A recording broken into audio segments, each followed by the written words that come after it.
Lockdown के इस घड़ी में जो मैथ्स का ऑनलाइन क्लासेस स्टार्ट हुआ, अब उसके पहले लेसन का अंतिम पड़ाव आ रहा है, जिसमें कि अब आप लोग properties of multiplication of matrices आज पढ़ने जा रहे हैं। द मल्टीप्लिकेशन ऑफ मैट्रिसेस के बहुत सारे प्रॉपर्टीज़ हैं जो कि आपके सामने अभी हैं। सर्वप्रथम एसोसिएटिव लॉ है, जो कि एडिशन की भांति ही ब्रैकेट से समझ में आना चाहिए। पहले दो में ब्रैकेट यूज़ होगा और फिर ए बार होगा और बी सी ब्रैकेट के अंदर। ये अगर आप LHS और ये RHS आप देख पाते हो किसी भी मैट्रिक्स में, तो ये लॉ फुलफ़िल हो जाएगा, सेटिस्फाइड हो जाएगा। इसमें कंडीशन दे रखा है कि for any three matrices A, B and C we have. तो देन इससे यहाँ क्लियर हो रहा है कि आपके पास अगर A नाम का एक मैट्रिक्स हो, B नाम का एक मैट्रिक्स हो और फिर C नाम का एक मैट्रिक्स हो, तो ऑब्वियसली आप इस एसोसिएटिव लॉ के सेटिस्फैक्शन की जांच कर सकते हो कि ये सेटिस्फाइड हो रहा है अथवा नहीं। ये आपके क्वेश्चन में दिया हुआ होगा कि भाई obey the rule of associative law और not. The distributive law for the three matrices A, B and C।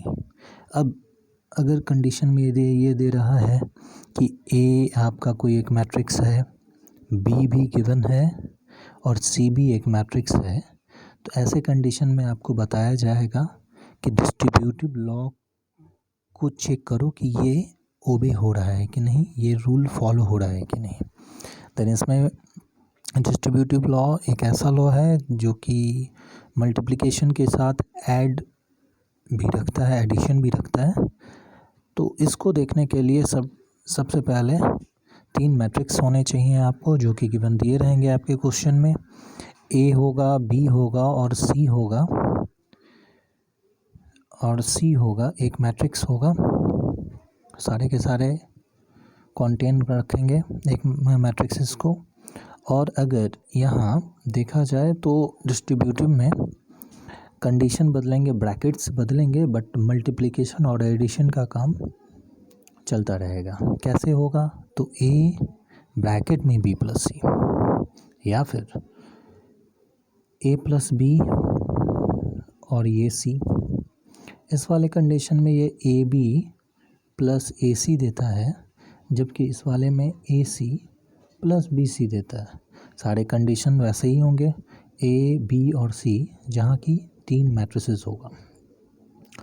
आगे बढ़ते हैं। The existence of multiplicative identity. मैंने एडिटिव आइडेंटिटी में ये चीज़ बताया था कि मल्टीप्लिकेटिव आइडेंटिटी क्या है। तो एडिटिव आइडेंटिटी में ये चीज़ था कि आइडेंटिटी जो है वो एक्चुअली एडिशन में ज़ीरो होता है, जबकि मल्टीप्लिकेशन में ये चीज़ 1 हो जाता है।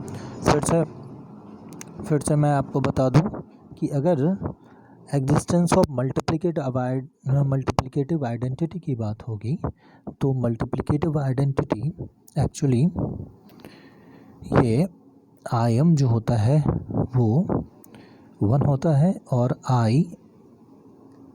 A जो होता है additive identity, that is 0।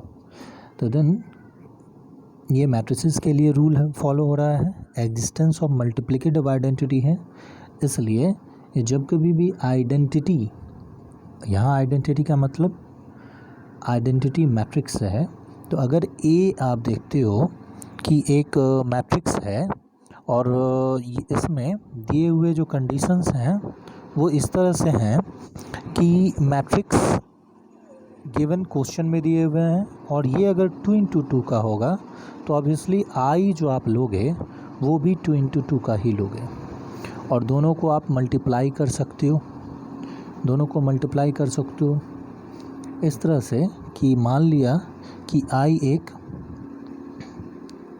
Identity matrix है 1 0 0 1, और ए 1 2 3 और ये 4, देन दोनों आप मल्टीप्लाई कर सकते हो। मल्टीप्लाई करने के बाद आंसर ए ही आएगा।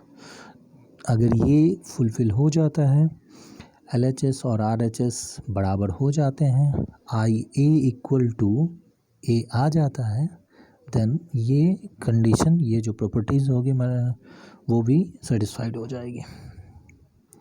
आगे बढ़ते हुए एग्जांपल 16 में यही चीज़ कर रहा है कि फाइंड ABC और AB और C सो दैट, देन इस कंडीशन में आप क्लियरली देख सकते हो कि ये सेटिस्फाइड आगे करता हुआ दिखेगा। A है गिवन, B है गिवन और C है गिवन, जो कि मैंने प्रॉपर्टीज़ में बताया है कि ये तीनों आपको गिवन होंगे, तभी ये कंडीशन आपको सेटिस्फाइड करने के लिए बोलेगा। यहाँ शो करने के लिए बता रहा है इस तरह से। अब है कि अगर हम इसके कैलकुलेशन में जाएं तो वही पा रहे हैं, AB पहले मल्टीप्लाई होगा, आंसर आएगा, फिर ये C भी मल्टीप्लाई होगा आगे बढ़ के इस तरह से, जो कि कंडीशन में दिया हुआ है। सबसे पहले AB मल्टीप्लाई हुआ है, देन C मल्टीप्लाई हो गया है, ये C मल्टीप्लाई हुआ है यहाँ, और देन आंसर आया है। फिर आगे बढ़ते हैं, BC मल्टीप्लाई हुआ, B ये है और ये C है, मल्टीप्लाई होके ये आंसर आ रहा है। अब यही चीज़ ABC से मल्टीप्लाई होगा और आंसर आपको दिखेगा ये नीचे, जो कि दोनों के दोनों आंसर जो हैं वो सेम आ रहे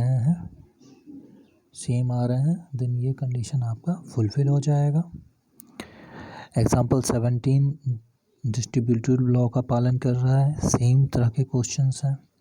18 जैसे क्वेश्चंस में बहुत सारे क्वेश्चन ऐसे ही है, KC सिन्हा में, RD शर्मा में बहुत ऐसे क्वेश्चंस हैं जिनके लिए अलग से बहुत सारे क्वेश्चंस को बना करके इस नतीजे पर लोग आ जाते हैं कि बड़ा A³ या 23A या 40I, ये सब जो है कंडीशंस बहुत इजी होते हैं।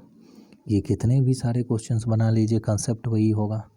इसलिए अब इसमें इस कंडीशन को फुलफ़िल करने के लिए A³ को पहले कैलकुलेट करना होगा। A³ यहाँ कैलकुलेट हुआ, फिर क्वेश्चन के अनुसार 23A होना चाहिए, जो कि इसने यहाँ किया है, -40I किया।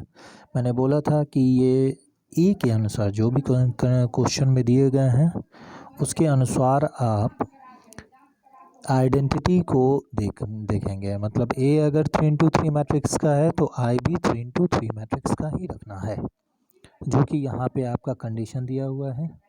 इस तरह से आगे बढ़ते हुए अब एग्जाम्पल 19 पे आते हैं। In a legislative assembly election a political group hire a public relations firm to promote its candidate in 3 ways: telephone, house calls and letters. The cost per contact is given in matrix A. तो ये telephone में costing जो आ रही है, house calls में जो costing आ रही है और लेटर में कॉस्टिंग आ रही है इलेक्शन के लिए, ये आपको गिवन दिए गए हैं, जो कि आपको सामने हैं।